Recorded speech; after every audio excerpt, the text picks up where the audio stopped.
This program is for discussion purpose only. Business Plus TV or any of our anchor does not bear any responsibility or liability towards the content.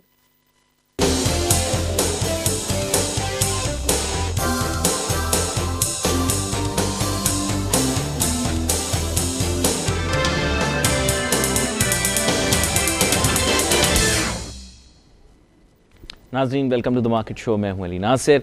आज जिस मौजू के ऊपर नाजरीन बात करेंगे वो है human resource development in Pakistan, यानी पाकिस्तान के अंदर अफरादी क़ुव्वत को किस तरह से तैयार किया जा सकता है, बेहतर अंदाज के अंदर क्या क्या मसले मसाइल हैं जिनका सामना है। हमारे साथ बड़े ही अहम मेहमान आज शामिल गुफ्तगू होंगे जनाब कपिल कुमार साहब, जो कि HR मैनेजर हैं GE सॉल्यूशंस प्राइवेट लिमिटेड के। वेलकम करूँगा आपको show. Thank you very much. Kapil Kumar साहब, मेरे जहन में बहुत सारे सवाल जो हैं ह्यूमन रिसोर्स की रेफरेंस से आ रहे हैं, लेकिन हम कोशिश करते हैं सोशियो इकोनॉमिक एस्पेक्ट्स पे भी थोड़ा सा कॉन्सेंट्रेट करूँ। काफ़ी अरसे से हमारे नाजरीन बहुत ज़्यादा परेशान, ख़ास तौर पे देखने वाले, उनको यही होता है कि बेहतर अपॉर्चुनिटीज़ फॉर एम्प्लॉयमेंट मिले या अपॉर्चुनिटी फॉर एम्प्लॉयमेंट मिल जाए, क्योंकि बहुत सारे लोग बेरोज़गार हैं। बिल्कुल ज़रूर। लेकिन एक ओवरऑल कल्चर डेवलप हो चुका है इस मुल्क के अंदर, जिसकी वजह से ह्यूमन रिसोर्स हाईली डीमोटिवेटेड है, राइट मैन राइट जॉब पर नहीं है, कोई प्रोफाइल नहीं है, कोई जॉब डिस्क्रिप्शन नहीं है। उसकी वजह यह है कि हमारे मुल्क के अंदर प्राइवेट हो या पब्लिक, ज़िद करते हैं प्राइवेट वाले के ऐसा नहीं है, लेकिन मैं प्राइवेट सेक्टर में भी काम करता हूँ, इसलिए आपको बता सकता हूँ, और आप तो इस फील्ड के आदमी हैं, कि प्राइवेट सेक्टर में भी सिफारिश पर मुलाजमत मिलती है या ताल्लुकात पर, रिश्तेदारी पर भी मिलती है। बल्कि बहुत से प्राइवेट इदारों में जाता हूँ तो मैं देखता हूँ कि रिश्तेदारों को फैसिलिटेट किया गया होता है या अपने ताल्लुकात को फैसिलिटेट किया होती है। ये एक नेचुरल सा ट्रेंड है। सरकारी में तो खैर आप बताया कि ज़राए अब्लाग इस चीज़ को रिपोर्ट करते रहे हैं कि रिश्वत पर नौकरी मिलती है, और आजकल ज़्यादातर लोग यही करते हैं कि नौकरी ख़रीद लेते हैं सरकारी, उससे फिर आसान हो जाता है। लेकिन इससे ओवरऑल ह्यूमन रिसोर्स जो है ना, उसकी एप्लीकेशन सही नहीं हो रही। डेवलपमेंट तो सेकेंड फेज़, एप्लीकेशन ही जब सही नहीं होगी तो फिर काम कैसे चलेगा। इन दो मौज़ूआत के ऊपर अब तफसीली गुफ्तगू करें। बिल्कुल, ज़रूर जी। पहले तो मैं शुक्रिया करूँगा कि आज मुझे ये अपॉर्चुनिटी मिली यहाँ पर अपने व्यूज़ शेयर करने के लिए और कुछ इन मौज़ूआत पे रोशनी डालने के लिए जिनकी बहुत ज़्यादा ज़रूरत है हमारे माशरे में। ह्यूमन रिसोर्स डेवलपमेंट ये वो एक वी कैन से डिपार्टमेंट है या एक एरिया है जिसके लिए हर इंसान परेशान है, चाहे वो लो लेवल से लेकर एक पियोन से लेकर एक CEO तक, they all are concern with human resource department. जी। पहले मैं शुरुआत करूंगा जो मेजर कॉमन इश्यूज़ हैं, दो इश्यूज़ जहां से इसकी शुरुआत होती है। जी। रिसोर्स सप्लाई की, क्यों हमें अच्छी सप्लाई नहीं मिलती। जहां तक एम्प्लॉयर्स की बात करें तो वहाँ इशू ये आता है कि हमारे पास अच्छी सप्लाई नहीं है, अच्छे कैंडिडेट्स नहीं है, इसलिए हम रेफरेंस के कल्चर को प्रमोट करते हैं और डिफरेंट कल्चर्स को प्रमोट करते हैं। एक शिकवा वहाँ से ज़रूर आता है। हम जब कॉमन मैन की बात करते हैं, यूथ की बात करते हैं, बहुत हायर एजुकेशंस की तरफ जा रही है यूथ, फिर भी देयर इज़ नो एम्प्लॉयमेंट। दोनों तरफ से एक एक इशू है। एक इशू कॉमन मैन की तरफ पहले मैं आऊँगा। क्या इशू है?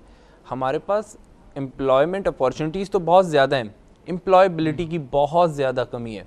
एम्प्लॉयबिलिटी का मतलब होता है कि लोगों में जॉब करने की सलाहियत होना, कैपेबिलिटीज़ होना। हर जॉब के लिए डिफरेंट स्किल सेट चाहिए होता है, एक बैगेज चाहिए होता है। बैगेज हम कहते हैं एक ऐसी चीज़ को कि अगर हम कहीं बाहर जा रहे हैं तो हमें बहुत सारी ज़रूरियात होती हैं जो कि साथ में रखनी होती है, टूथब्रश से लेकर और बहुत सारी चीज़ें। जी। जब हम कहीं जॉब करने जा रहे हैं वहाँ भी तो एक हमें स्किल सेट चाहिए, एक बैगेज चाहिए अपने साथ जब हम जॉब के जा रहे हैं। वो लगेज हमारे पास बहुत ज़्यादा मिसिंग है।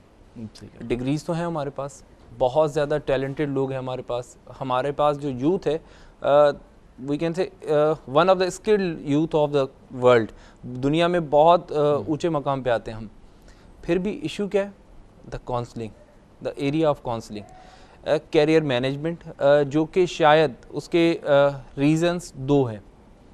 एक तो government side, then our private side, school education system. क्योंकि हमें बेसिक एजुकेशन ऐसी नहीं मिलती, ऐसे स्टैंडर्ड्स की नहीं मिलती कि हम उस स्किल सेट को टच करें या उस स्किल सेट की तरफ जाएं। And second is government opportunities, क्योंकि दो बेसिक चीज़ें चाहिए होती है हमें, हेल्थ और एजुकेशन। अगर जिस माशरे में हेल्थ और एजुकेशन दोनों प्रॉपर हैं, they are both up to the mark, जिस लेवल पे हमें चाहिए, तो हमें मिलता क्या है, एक अच्छा इंडिविजुअल। जब एक अच्छा इंडिविजुअल होगा तो वो एक अच्छा स्टूडेंट बनेगा, जब एक अच्छा स्टूडेंट होगा तो वो एक अच्छा एम्प्लॉय बनेगा। सही कह रहे हैं। और वो अच्छे इंडिविजुअल से अच्छे स्टूडेंट से अच्छे एम्प्लॉय तक का जो सफ़र है, उसमें बहुत सारी चीज़ें हैं जो कि मिसिंग है। उनके रीजंस पे भी हम बात करेंगे और कैसे हम बेहतर कर सकते हैं, क्योंकि कभी भी there is a no end, learning is a continuous process, कभी भी देर नहीं होती।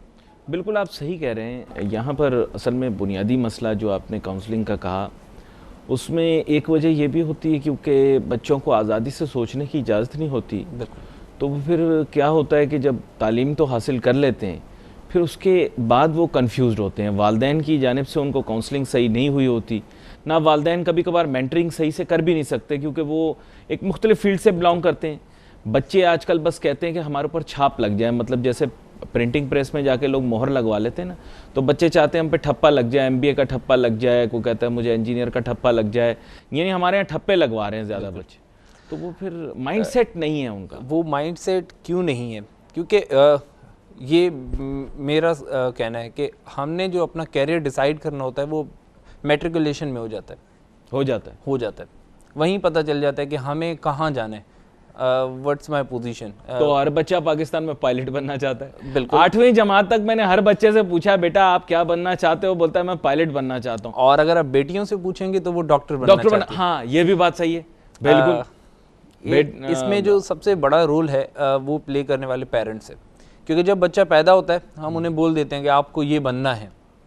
ब्रेन वॉशिंग करते हैं। और सिर्फ पेरेंट्स नहीं, सोसाइटी भी, क्योंकि हम पेरेंट्स के बाद अगर किसी का सबसे ज़्यादा इम्पैक्ट होता है तो आपके relatives and then society and your friends who are tremendously pressurising you to be successful in life the conventional और ट्रेडिशनल वे। बिल्कुल, है ना? क्योंकि दो चीज़ें होती है। बिहेवियर एक दिन में नहीं बनता, बिहेवियर बनता है बहुत सालों में, एक लॉन्ग टर्म प्रोसेस होता है। बचपन से लेकर जो हम सुनते आते हैं वो हमारा बिहेवियर बन जाता है, और बिहेवियर के बाद कुछ हैबिट्स बन जाती हैं। अब वो हमारी हैबिट्स बन गई हैं। अब हुआ क्या, जब हम मैट्रिक में पहुंच गए, मैट्रिकुलेशन का रिजल्ट आ गया, हमें वहाँ एक सिग्नल मिल जाता है कि अगर हमारे marks up to the mark हैं, जिन एरियाज़ की हमें एक्सपर्टीज़ चाहिए इंजीनियर बनने के लिए, लाइक मैथ्स हमें बहुत अच्छी चाहिए, आउटस्टैंडिंग चाहिए। अब वहाँ पर हमने देख लिया कि हमारे पास मैथ्स में 50 मार्क्स हैं, फिर भी कहेंगे नहीं, एक ट्राई करनी है, इंटरमीडिएट इंजीनियरिंग में करेंगे। हाँ, पाकिस्तान में 80% बच्चे जो बीकॉम कर रहे हैं या MBA कर रहे हैं, उन्होंने बैकग्राउंड के प्री मेडिकल या प्री इंजीनियरिंग। ये सबसे बड़ा रीजन है। वेरी सैड, क्योंकि वो मिसडायरेक्ट हो गए ना। मिसडायरेक्ट हो गए। वेस्टर्न कंट्रीज में होता क्या है, मैट्रिकुलेशन के बाद आपकी कैरियर काउंसलिंग होती है। दिस इज द एरिया जहां पर हम बहुत पीछे हैं। But they are keeping you a year longer in high school. In America also I think maybe 2 years longer in high school, and in UK they are keeping you 1 year more in high school. ये जो Cambridge और Oxford हमारे यहाँ होता है इम्तिहान, the level of A level is equal to MBA. According to me, they are equal. The structure, the books, the course outline they are following, they are, I can say, 90% equivalent to MBA. The level of education, the level of structure, the choice of subjects, and the level of content as well. They are doing same what we are teaching in MBA or studying in MBA or MS. They are doing same. Why? The structure. They decide their career in intermediate. We decide our career after passing out the MBA. This is the बड़ी अफसोसनाक बात है। बहुत अफसोसनाक बात। अच्छा, इसमें बड़ी अजीब व गरीब किस्म की चीज़ें हैं कुछ, मैं आपको सच बताऊं। उसमें यह है कि हमारे माशरे में, क्योंकि मैं एक वैसे बता रहा हूँ कि जैसे इंजीनियर ओवर प्रोड्यूस कर दिए एक वक्त पे, फिर डॉक्टर ओवर प्रोड्यूस कर दिए, फिर IT प्रोफेशनल ओवर प्रोड्यूस कर दिए। कंफ्यूज्ड है मतलब सिस्टम। अब MBA ओवर प्रोड्यूस हो रहा है। अब इतने सारे MBAs का मैं क्या करूँगा? एक वक्त पे इतने सारे इंजीनियर्स का कुछ नहीं हुआ। उनमें से जो क्रीम डीला क्रीम थी वो अमेरिका चली गई, UK चली गई, दूसरे मालिक चली गई।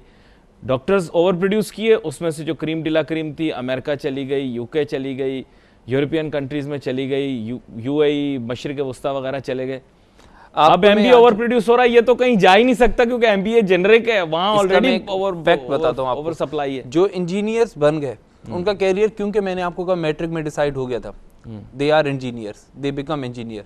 आज भी दुनिया में पाकिस्तान की इंजीनियरिंग टॉप लेवल पे आती है, टॉप रैंकिंग पे आती है। यूएसए में मैं कैंपेन पे काम कर रहा था, यूएस कैंपेन पे किसी ऑर्गेनाइजेशन में, तो वहाँ मुझे इंजीनियर्स हायर करने थे, RF engineers, radio frequency engineers USA में। तो मुझे कोई मोर देन 200 रिज्यूमेस मिले 2 डेज में, जिसमें से 180 रिज्यूमेस पाकिस्तानीज के थे, and they are working in USA as RF engineer. इसी के बारे में मैं सुबह भी बात कर रहा था कि हमारा अलमिया ये है कि हमारे जितना क्रीम डीला क्रीम था वो वहाँ चला गया। और मैं आपको भी बता दूं, टेलीकॉम इंजीनियर भी हमारा बक्से भर भर के बाहर गया है, मैं आपको बता दूं। बिल्कुल। हमारा मैकेनिकल इंजीनियर डब्बे भर भर के बाहर गया है, हमारा सिविल इंजीनियर जो है वो सूटकेस भर भर के बाहर गया है। और उसका नतीजा क्या हुआ है कि हमारे यहाँ जो बच गया है वो बिल्कुल लोअर लेवल का या फिर सरकारी अफसर वाला इंजीनियर बच गया है। जो इंजीनियर तो बहुत अच्छा है लेकिन उसकी कमाने की तर्ज फर्क है। ये मैं वैसे आपको बता रहा हूँ, कम रह गए लोग। रीज़न यही है कि मैं आपको एक एग्जांपल देता हूँ। अभी आप एमबीए की बात कर रहे थे कि इतने सारे एमबीएस कहाँ जाएंगे, तो मैंने एक सिंपल कैलकुलेशन बनाई थी कि हमारे पास मोर देन 20 यूनिवर्सिटीज़ हैं पूरे पाकिस्तान में, बिजनेस स्कूल्स, जो कि टॉप कैटेगरी में आते हैं, समहाउ एक जैसी रैंकिंग्स में आते हैं। उन 20 स्कूल्स में से अगर आप ले लें सिर्फ एमबीएस, जितने पास आउट होते हैं पर ईयर, अगर मैं एवरेज ले लेता हूँ, अगर हर साल 500 एमबीएस पास आउट होते हैं, तो ये अगर रेशियो ले लें कितने हो जाते हैं एमबीए, 10,000 एमबीएस हो जाते हैं पर ईयर। और इसके अलावा बहुत सारी छोटी छोटी यूनिवर्सिटीज़ हैं, मैं तो इतनी यूनिवर्सिटीज़ के नाम सुनता हूँ आजकल एडवर्टाइजमेंट में, जो शायद हमने कभी देखी भी नहीं है, वो भी एमबीए करवा रहे हैं, सब करवा, बिल्कुल करवा रहे। बिजनेस है ना, बिल्कुल, अब तो बिजनेस हो गई एजुकेशन। पर मैं अगर आपको बात करूँ इन टॉप रैंकिंग स्कूल्स की, 10,000 एमबीएस प्रोड्यूस हो रहे हैं। अगर आप पूरे पाकिस्तान में मल्टीनेशनल्स मिला लें सारी, और उनके मैनेजमेंट ट्रेनिंग, क्योंकि एमबीए के लिए एक ही वे होता है मैनेजमेंट ट्रेनिंग प्रोग्राम, सबको मिला ले, डिमांड अगर डिमांड देखें तो वो not more than 1500 MBS per year, जितने भी मैनेजमेंट ट्रेनिंग प्रोग्राम है, टॉप की कंपनी जिनकी मैनेजमेंट ट्रेनिंग प्रोग्राम मल्टीनेशनल, जिसमें बैंक्स भी होंगे और बहुत सारी चीजें, क्योंकि मैनेजमेंट ट्रेनिंग प्रोग्राम्स इंट्रोड्यूस ही टॉप की कंपनीज करवाती हैं, प्राइवेट कंपनीज, छोटी कंपनीज तो थोड़ी सी डिमांड आती है हर कंपनी से, 40-50 की आती होगी। आपने भी प्री रिक्विजिट लिया होगा ना, बिल्कुल 30-40-50 कंपनियों का ले लिया होगा, ज्यादा से ज्यादा। और अगर उसमें देखिए 1500 is a demand and 10,000 is supply from top universities only. अगर हम सारी यूनिवर्सिटीज़ को मिला लें तो पाकिस्तान में तकरीबन 30 से 40 हज़ार एमबीएस पास आउट होते हैं पर ईयर। अब जो बाकी बच गए वो कहाँ जाएंगे, दैट्स अ क्वेश्चन मार्क। और वो लोग हैं जिन्होंने एमबीए मजबूरन किया था क्योंकि उनका इंजीनियरिंग में एडमिशन नहीं हुआ था। और जिनका होना था वो वही लोग थे, जो 1000 लोग थे जो सिलेक्ट हो चुके। सही आप कह रहे हैं। और इंजीनियर से ज्यादा एमबीएस कमा रहे हैं एंट्री लेवल के ऊपर, तो बहुत सारे इंजीनियर्स एमबीए कर रहे हैं, ये इंजीनियर्स एमबीए कर रहे हैं, डॉक्टर्स एमबीए कर रहे हैं, क्योंकि मेरा बहुत सारों को यूनिवर्सिटी से एफिलिएशन भी है, मैं पढ़ाता भी हूँ, तो मेरे बहुत सारे स्टूडेंट्स हैं जो कि जिन्होंने एमबीबीएस किया हुआ है। तो मेरा हमेशा क्वेश्चन होता है कि मैं बहुत मरतबा कहता हूँ आपने तो हमारी सीट ज़ाया कर दी, आज तो आप प्रैक्टिस भी नहीं कर रहे। तो वो कहते where should we go, night shift करने के बावजूद हमें 25,000 रुपीज़ ऑफर होते हैं पर ईयर, पर मंथ, तो क्या वो अपॉर्चुनिटी ठीक है? हमें ग्रूमिंग चाहिए, और ग्रूमिंग के लिए कुछ तो करना है। स्पेशलाइजेशन नहीं कर सकते डॉक्टरेट में क्योंकि उनके पास इतने रिसोर्सेज नहीं है, फाइनेंशियली भी तो हम स्टेबल नहीं है। जो मैंने शुरू में 2 बातें की थी, एजुकेशन एंड हेल्थ, गवर्नमेंट की तरफ से बिल्कुल भी प्रोवाइड नहीं हो रही, उस लेवल पे प्रोवाइड नहीं की जा रही गवर्नमेंट यूनिवर्सिटीज में। अच्छा, हमारे यहाँ वैसे भी इस पर कोई नेशनल स्केल के ऊपर ना ह्यूमन डेवलपमेंट के बारे में एक हमने बनाया था, पूरा इदारा बनाया था। बिल्कुल बनाया था, ह्यूमन कैपिटल डेवलपमेंट के लिए हमने एक पूरा इदारा लगाया था। But unfortunately like all visionless individuals are placed on top of these organizations, they churn out zero. तो वो उसके अंदर उन्होंने खुद एम्प्लॉयमेंट तो जनरेट कर ली, अपने इदारे में लोगों की भर्तियां शुरू कर दी फेवरेट्स की, या ऐसी लोगों को ऐसी भर्ती कर लिया होगा, वो एक अलग बात है, इधर उधर से सेकॉन्डमेंट पे बुलवा के।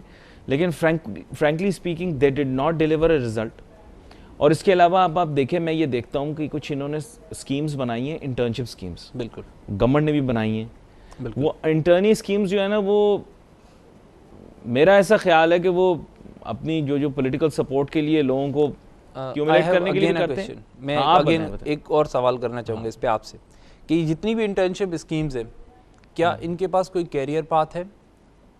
मैंने एक पिछले दिनों सुना था वजीर आजम, प्राइम मिनिस्टर इंटर्नशिप प्रोग्राम, ठीक है वो 1 साल तक इंटर्नशिप करेंगे पास आउट होने के बाद। आपको ट्रांजिशन करने के लिए एक ठिया दे दिया ना, एक they just giving you a platform कि आप 1 साल सर्वाइव कर जाओ। बिल्कुल। 1 साल बाद पैसे दे क्या देंगे होगा? आपको। 1 साल बाद क्या होगा? बस फिर 1 साल के बाद फिर योर ऑन गवर्नमेंट कितना आपको और मैं आपको support एक कर सकती अलमिया बताता हूँ, पाकिस्तान में जितनी भी कंपनीज हैं दे हैव अ गाइडलाइन कि आपकी मैक्सिमम एज 26 ईयर्स होनी चाहिए किसी भी मैनेजमेंट ट्रेनिंग प्रोग्राम के लिए, या मैक्सिमम 28 ईयर्स। हाँ। और अगर आप जब MBA करते हैं, क्योंकि MBA 3.5 ईयर्स का है, उसको कंप्लीट करते करते आपकी एज 27-28 बन जाती है। आपने इंटर्नशिप की 1 ईयर प्रोग्राम, मैंने इंटर्नशिप प्राइम मिनिस्टर स्कीम, अब 1 साल बाद एम्प्लॉयबिलिटी, फिर वही मसला आपकी एम्प्लॉयबिलिटी खत्म हो गई। गवर्नमेंट जॉब्स के लिए बहुत सारी इनिशियल, क्योंकि जब आप MBA गवर्नमेंट जॉब की तो बढ़ा दी है, बिल्कुल बढ़ा दी, लिमिट बढ़ा दी है उसकी, बिल्कुल बढ़ा दिया। कुछ प्राइवेट इदारे हैं जो कि ऑटोनोमस बॉडीज हैं, they have still limit of 28 years for initial positions. अब आप क्या करेंगे? और चले ये तो हम बात करें कराची की, आप बात करें बलूचिस्तान की, आप बात करें सरहद की, KPK की, आप बात करें पंजाब की, फाटा की, कश्मीर की। क्योंकि मेरा भी अगर कहा जाए, मेरी एफिलिएशन एक ऐसे सिटी से है जिसका शायद किसी ने नाम भी नहीं सुना होगा पाकिस्तान में। अलमिया होता है बहुत सारी प्लेसेस पे, जब मुझे रिप्रेजेंट करना होता है अपने होम टाउन को, जब मैं नाम लेता हूँ तो लोग कहते हैं ये कहाँ पर है, और वो मैं कहता हूँ उस्ता मोहम्मद बलूचिस्तान में। तो बहुत अलमिया होता है सुन के, लोग पूछते हैं ये बलूचिस्तान कहाँ पर है। नहीं, ये बड़ी मैं आपको एक चीज़ बताता हूँ। देखें, ये आपने जो बात की, बड़ी अहम बात की आपने। अब अफसोसनाक बात आपको और भी बतानी है आपको, और वो हमेशा मैं कोशिश करता हूँ कि इन चीज़ों को हाईलाइट करते रहें हम अपने प्रोग्राम के अंदर। लोग रियलाइज़ नहीं करते कि एम्प्लॉयमेंट कितनी नेसेसरी है लाइफ के अंदर, to keep you busy, to keep you away from social evils. कहते हैं idle mind is devil's workshop. अगर आपके पास फाइनेंशियल रिसोर्सेज भी हों तो भी आप जो है वो एम्प्लॉयमेंट को सीख करते हैं। बिल्कुल। Employment is a kind of business. लोग बोलते हैं बिजनेस नहीं है, मैं कहता हूँ बिजनेस के माने ये बिजी रहना and you must earn money out of it, there should be. लेकिन हमारे यहाँ मैं आपको सच बताऊँ, बहुत सारे लोग, इतने नौजवान परेशान हैं इस मुल्क के अंदर, इतने परेशान हैं। मैं सोशल मीडिया के ऊपर जब भी मेरा इंटरेक्शन होता है, मैं आपको बताऊँ every week I am getting bundle of messages where people are seeking employment and they don't know कि वो क्या करें, क्योंकि एम्प्लॉयमेंट मिल नहीं रही और एम्प्लॉयमेंट जॉब्स नहीं है। उनको कहते हैं जॉब्स नहीं है, और अगर कहीं लगना है तो ताल्लुक, सिफारिश, रिश्वत, कुछ कर लो, कुछ कर दो। अब प्राइवेट में पहले ये रिश्वत नहीं होता था, अब प्राइवेट में भी मैं आपको बताऊं कुछ लो और कुछ दो की पॉलिसियां शुरू हो गई हैं। और कुछ लो और कुछ दो की पॉलिसियां ये होती हैं कि if someone is at a position कि वो कोई काम कर सकता है किसी के लिए, तो दूसरा आदमी कहता है कि यार मेरा ये काम करके दोगे तो मैं तुम्हारे बच्चे को अपने पास नौकरी पे रख लूँगा या तुम्हें अपने पास नौकरी पे रख लूँगा। तो बड़ी शर्मनाक सूरत हाल है, मैं आपको बताऊँ पाकिस्तान की। इसका भी एक रीज़न है अगर मैं कहूँ कि एम्प्लॉयर साइड पे वो भी बहुत ठीक है, क्योंकि मैं खुद मेरा ताल्लुक HR से है और मैं मैनेजर की रिस्पॉन्सिबिलिटीज़ प्ले कर रहा हूँ। तो एक सबसे बड़ा इशू क्या आता है एम्प्लॉयर साइड पे। एम्प्लॉयर ठीक है, हमने बात की एम्प्लॉयर बहुत बुरे हैं। एक बहुत बड़ा इशू है कि हमें जब रिज्यूमेस रिसीव होते हैं, जब लोगों के एम्प्लॉयमेंट के लिए एप्लीकेशंस रिसीव होते हैं, दे डोंट नो उनको करना क्या है। एक बहुत बड़ा अलमी है। अब मैं बैठ उनको कुछ भी करना है भाई, उनका जवाब ये है हमें कुछ भी करना है। वेरी गुड, आपकी बात बिल्कुल ठीक है, कुछ भी करना है। हम जहाँ अभी हम लाइफ गुजार रहे हैं, that is era of globalisation. हमारी कंपटीशन अगर मैं कहूँ कि सदर की कंपटीशन कोरंगी से नहीं है, सदर की कंपटीशन USA से है, तो गलत नहीं होगा। और अगर मैं कहूँ कि पाकिस्तान की कंपटीशन इंडिया से नहीं है, अफगानिस्तान से नहीं है, USA से है, तो गलत नहीं होगा। क्योंकि हमारे पास पाकिस्तान में अगर मैं कहूँ तो बेशुमार IT कंपनीज काम कर रही हैं जो कि US बेस्ड कंपनीज हैं, बेशुमार ई-कॉमर्स कंपनीज काम कर रही हैं जो कि तमाम इंटरनेशनल वेंचर्स है, बहुत सारी UN NGOs काम कर रही हैं, बहुत सारी मल्टीनेशनल ऑर्गेनाइजेशंस काम कर रही हैं। तो उनके पास जो ट्रेंड्स हैं, जो SOPs हैं, जो पॉलिसीज़ हैं, वो सब इंटरनेशनल लेवल की है। और हमारे पास जो लोग हैं उनकी जो ग्रूमिंग है वो स्टिल लोकल लेवल की है। अब उनको मीट करने के लिए, हम कहते हैं ना कभी कभी डिमांड और सप्लाई मीट करने के लिए दोनों का लेवल सेम होना चाहिए, ताकि अच्छा, यहाँ पर मेरी एक रियलाइजेशन, बिल्कुल, तो आप इंटरनेशनल एनवायरनमेंट की बात करें, हमारे लोग मल्टीकल्चरल एनवायरनमेंट में या मल्टीकल्चरल जॉब एनवायरनमेंट में एग्जिस्ट नहीं कर सकते। बिल्कुल, उसकी एक वजह यह है कि हमें अदम बर्दाश्त है, वो चाहे कोई भी चीज़ हो, हमें बायसेस बहुत हैं और अनफॉर्चुनेटली नाराज़ होते हैं बहुत लोग, प्रेजुडिस्ड बहुत है, क्योंकि हमने फॉरेनर्स के साथ काम किया हुआ है, वो बल्कि एक्स्ट्रा रिसेप्टिव हो जाते हैं। बिल्कुल, अगर कोई, मैंने देखा गोरों के साथ आप काम कर रहे हो, एक्स्ट्रा रिसेप्टिव होते हैं कि आपको कहीं दुख ना हो उनकी बात से, कोई उनकी बात से आपके जज्बात को ठेस ना पहुँचे, किसी ऐसी बात से आपको ऐसा महसूस ना हो कि वो आपकी तरफ प्रेजुडिस हैं या आपकी तरफ, आपके ख्यालात की तरफ, आपके नज़रिया नेस किसी तरह के भी हों।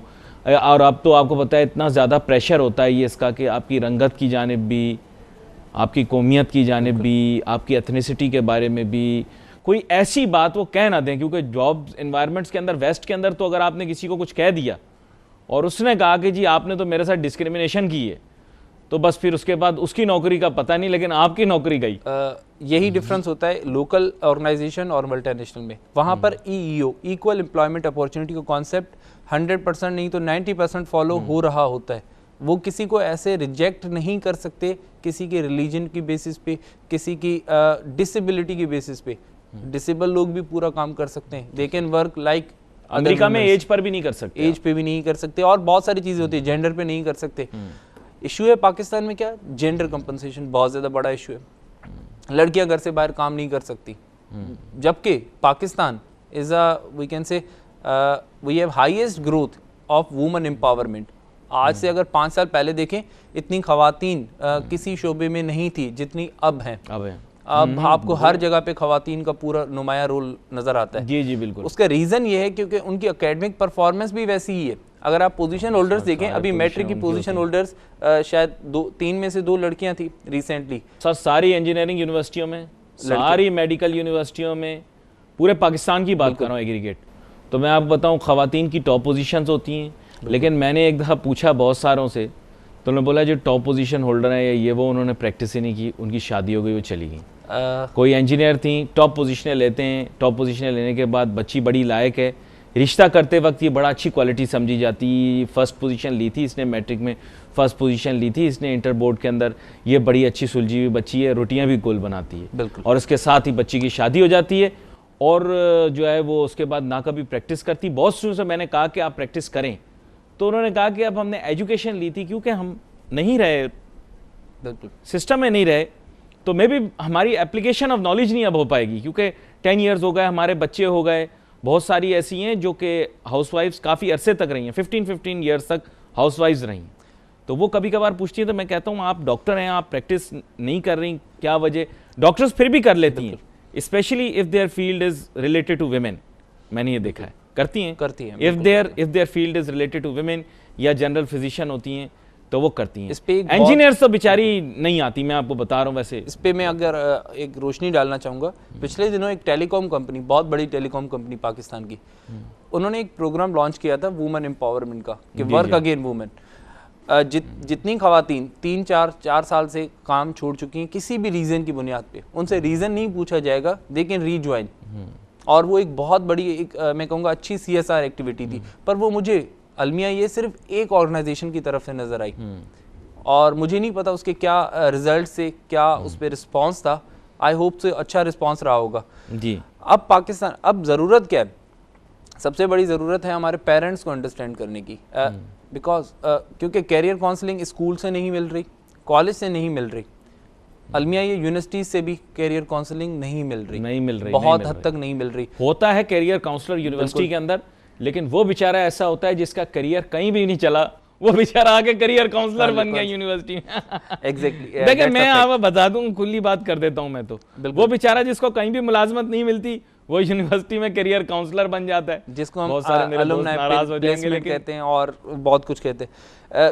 रीज़न इज कि करियर काउंसलिंग का मतलब ये नहीं है कि आपने सिर्फ रिज्यूमे फॉरवर्ड करने हैं स्टूडेंट्स के। करियर काउंसलिंग का मतलब ये है कि आपने स्टूडेंट्स को समझाना है, एप्टीट्यूड जज करना है, जज करना है, बिहेवियर आपको ट्रेंड्स बनाने हैं, बिहेवियर सेट करना है कि जॉब पे कैसे जाना है, जॉब लेनी कैसी है। मैं तो जॉब लेने को एक ऐसा वो कह सकते हैं आर्ट कहता हूँ कि आप जब कोई चीज़ बेचने जाते हैं, सेल करने जाते हैं, तो सेल करने के लिए आपको उसकी क्वालिटीज बतानी पड़ती हैं, फीचर्स बताने पड़ते हैं, और आपके प्रोडक्ट में कुछ ऐसा होना चाहिए। सेलिंग कर रहे हैं ना, आप अपने आप को सेल। अब यहाँ पर आप खुद को सेल कर रहे हैं। How you will sell if you are not different with like from others. आप अगर दूसरों से अलग नहीं है तो आप खुद को कैसे बेचेंगे? तो डिफरेंशिएशन, पॉइंट ऑफ डिफरेंशिएशन। हमारे यूथ को क्या सोचने की जरूरत है कि अब आपको करना क्या है, व्हाट नेक्स्ट, उस व्हाट नेक्स्ट का आंसर ढूंढना है। बहुत आम गुफ्तगू हमारी हो रही थी, लेकिन क्या करें, वक्त की कमी हमेशा की तरह आड़े आ गई। जनाब कपिल कुमार साहब, आपका बहुत शुक्रिया, प्रोग्राम पे हमारे साथ शामिल गुफ्तगू हुए। नाजरीन, हमने गुफ्तगू की human capital development, human resource development के ऊपर। बहुत ही अहम मौजू, पाकिस्तान के अंदर बड़ा मेजर इशू है। एंटरप्रेन्योरशिप के ऊपर हम प्रोग्राम करते हैं, लेकिन मैं आपको बता सकता हूँ अफसोस के साथ कि हमारे मुल्क के अंदर ये काफ़ी सालों तक शायद सही से ना हो पाए कि एंटरप्रेन्योर लोग बन सकें, क्योंकि वो थोड़ा इनबॉर्न भी होता है रिस्क अज्यूम करना। लेकिन एम्प्लॉयमेंट अपॉर्चुनिटीज़ हम क्रिएट कर सकते हैं। एम्प्लॉयबिलिटी के बारे में जो जिक्र किया कपिल साहब ने, वो भी बड़ा अहम है। खैर, इस मौजू के ऊपर भी और दीगर मौजूआत के ऊपर भी गुफ्तगू आपसे जारी रहेगी। आज के प्रोग्राम का हमारा वक्त ख़त्म हुआ चाहता है। अली नासिर को, हमारी टीम को इजाज़त दीजिए। अल्लाह हाफ़िज़।